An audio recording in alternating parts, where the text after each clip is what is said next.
Bismillahirrahmanirrahim. Assalamualaikum warahmatullahi wabarakatuh. Apa kabar Ananda soleh dan solehah di rumah? Ustazah doakan hari ini kita semua dalam keadaan sehat walafiat. Dan kita bersyukur kepada Allah Subhanahu wa taala yang mana pada hari ini Allah masih memberikan begitu banyak nikmatnya kepada kita, terutama nikmat iman dan Islam. Nah, pada video kali ini Ustazah akan menjelaskan mufhum pendidikan agama Islam dengan materi beriman kepada qada dan qadar. Nah, sebelum kita melanjutkan materinya, Ustazah ingin menyampaikan tujuan dari pembelajaran dari materi beriman kepada qada dan qadar ini. Yang pertama tujuannya adalah meyakini bahwa qada dan qadar adalah sebagai rukun iman. Nah, apakah Anda masih ingat apa qada dan qadar ini rukun iman yang keberapa? Ya, tepat sekali, rukun iman yang ke-6. Nah, yang kedua, menjelaskan pengertian qada dan qadar serta contohnya contohnya dalam kehidupan sehari-hari dengan benar. Yang ketiga, berserah diri kepada Allah sebagai cerminan dan iman kepada qada dan qadar. Yang selanjutnya menjelaskan hikmah beriman kepada qada dan qadar dengan benar. Dan selanjutnya memiliki perilaku sebagai orang yang beriman kepada qada dan qadar.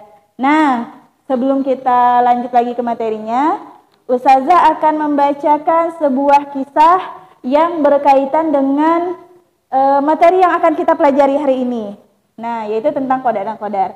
Jadi, dikisahkan ada seorang ulama yang diuji oleh Allah dengan kematian ketiga anaknya.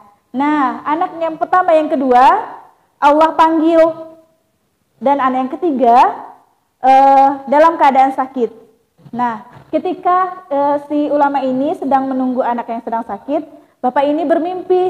Di dalam tidurnya, bapak ini bermimpi bahwa dunia sedang kiamat dengan urutan-urutan kiamat tersebut. Tiba saatnya, yaitu bapak ini berada di jembatan titian Sirot, dan bapak ini hampir jatuh ke dalam neraka. Tiba-tiba datang anaknya yang sudah meninggal tadi, anak pertama, mengambil tangan kanan bapak tersebut. Lalu kemudian datang lagi anak yang kedua, mengambil tangan kirinya. Dan bapak itu karena merasa kepanasan, haus, lalu meminta kepada anaknya, "Wahai anakku, sungguhnya ayah sangat haus sekali." Dan anaknya berkata, "Wahai ayah, jika kami melepaskan tangan ayah, maka ayah akan jatuh ke dalam neraka. Alangkah lebih baiknya jika ayah merelakan satu orang anak ayah lagi untuk mengambilkan air untuk ayah, sehingga ayah tidak kehausan lagi." Lalu si bapak ini pun terbangun dan mengatakan, "Ya Allah, alhamdulillah hanya mimpi." Nah, ketika bapak itu terbangun melihat anak yang ketiga ini sedang sakaratul maut, dan bapak ini pun mengucapkan inna lillahi wa inna ilaihi raji'un, dan bapak ini berserah diri kepada Allah, menerima takdir yang Allah berikan. Nah, kita lanjut materinya ya. Yang pertama, qada dan qadar.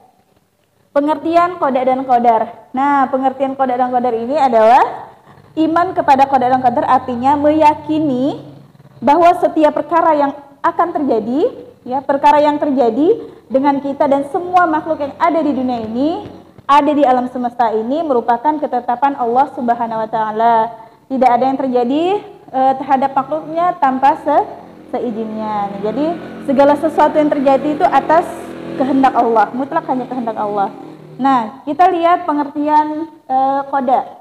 Pengertian qada artinya ketetapan Allah sejak sedia kala atau sejak azali tentang segala sesuatu yang berkenaan dengan makhluknya sesuai dengan kehendaknya. Nah, semua perkara yang akan terjadi di alam ini termasuk dengan diri manusia telah dicatat oleh Allah dalam sudah dicatat oleh Allah Subhanahu dalam Lauhul Mahfuz, yaitu sebuah kitab tempat Allah mencatatkan takdir semua makhluknya sebelum ia menciptakan makhluk tersebut. Nah, yang kedua adalah pengertian qadar. Jadi pengertian qadar itu artinya qadar itu adalah takdir yang perwujudan dari ketetapan Allah terhadap semua makhluk dalam ukuran dan bentuk tertentu sesuai dengan ilmu Allah dan kehendaknya. Jadi ada dua makna. Nah, ada dua makna dari pengertian qadar ini. Yang pertama adalah pengetahuan Allah tentang perkara yang akan terjadi, perkara yang akan diciptakannya lengkap dengan sifat-sifatnya, semua itu tercatat di Lauhul Mahfuz. Yang kedua, mengadakan perkara yang dikehendakinya. Nah, itu sesuai dengan ilmu yang ditulis di Lauhul Mahfuz, sehingga apa yang terjadi itu benar-benar sesuai dengan ilmunya. Nah, sesuai dengan firman Allah dalam surah Al-Qur'an Al-Furqan ayat kedua, Dia telah menciptakan segala sesuatu dan menetapkan ukuran-ukurannya dengan serapi-rapinya. Jadi ayat di atas itu menjelaskan kepada kita bahwa Allah Subhanahu wa taala telah menetapkan usianya, rezekinya, amal-amalnya, kemudian baik itu laki-laki atau perempuan dan lain-lain, maka semuanya terjadi dengan manusia baik dalam dirinya maupun dalam kehidupannya itu benar-benar merupakan takdir Allah. Nah, sekarang yang ketiga, apa hubungan qada dan qadar? Nah, kita sudah mendengar tadi apa itu qada dan apa itu qadar, sekarang hubungannya. Jadi kalau kita analogikan qada dan qadar itu, kalau qada itu seperti skenario. Ya, skenario sebuah cerita yang ditulis oleh sutradara, sedangkan qadar itu adalah pemeran di dalam skenario tersebut, ibarat sebuah pentas seni. Nah, qada ini adalah jalan ceritanya, cerita yang dibuat oleh penulis, sedangkan qadar itu adalah aktor-aktor yang memerankan dari skenario itu tersebut. Nah, jadi sehingga karena hubungan ini sangat erat, maka qada dan qadar ini menunjukkan sebenarnya pengertiannya itu sama. Nah, jadi seperti itu. Baik, mungkin sekian dari Ustazah. Semoga pembelajaran ini bermanfaat dan Ustazah ingatkan kembali karena kita sangat mempercayai rukun iman ada 6 tadi, maka kita harus meningkatkan keimanan kita kepada Allah Subhanahu wa taala. Sekian dari Ustazah. Assalamualaikum warahmatullahi wabarakatuh.